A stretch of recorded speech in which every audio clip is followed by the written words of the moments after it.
தேவனே இன்று என்னை உருமாற்றும். ஏப்ரல் மாதம் 2ஆம் தேதி. வருத்தங்களை தவிர்க்க செய்யும் தேவ ஆலோசனை. ஆலோசகர் வெற்றிக்கு தேவையான மிக முக்கியமான காரியங்களில் ஒன்று. நல்ல ஞானமுள்ள ஆலோசனை. நன்மையும் ஞானமுமான ஆலோசனை நமக்கு தேவை. இரண்டிலே ஒன்று இல்லாவிட்டாலும் அது நம்மை பின்தங்க செய்துவிடும். ஞானமுள்ள ஆலோசனை என்பது எதிரியையே ஏமாற செய்யும் அளவிற்கு உள்நோக்கு பெறுதல். நன்மையான ஆலோசனை என்பது நீதி நிறைந்தது.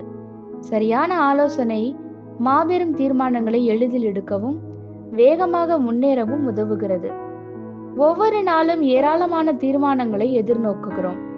சில வேளைகளில் அவைகள் கடினமாகவும் இருக்கின்றன.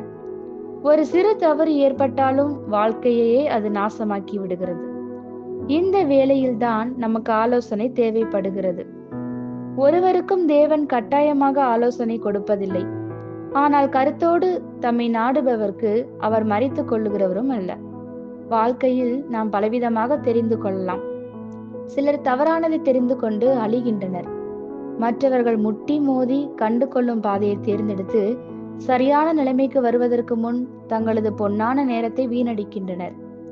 ஆனால் நாம் தீர்மானங்களை எடுக்கும்படி கர்த்தருடைய பாதத்தில் அவரது ஆலோசனைக்காக காத்திருப்பதே தெரிந்து கொள்ள மிக சிறப்பான வழி.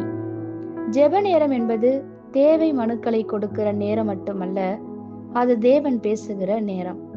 தான் பேசுவதின் மூலம் தேவன் ஜெபத்தை கனப்படுத்துகிறார். அவருடைய சத்தம் கேட்கவில்லை என்றால் அவர் பேசும் வரை ஜெபியுங்கள். தேவனை உங்கள் ஆலோசகராக அறிந்துள்ளீர்களா? ஆமேன். இந்த வார்த்தைகளினால் நீங்கள் ஆசீர்வதிக்கப்பட்டீர்கள் என்று நாங்கள் நம்புகிறோம்.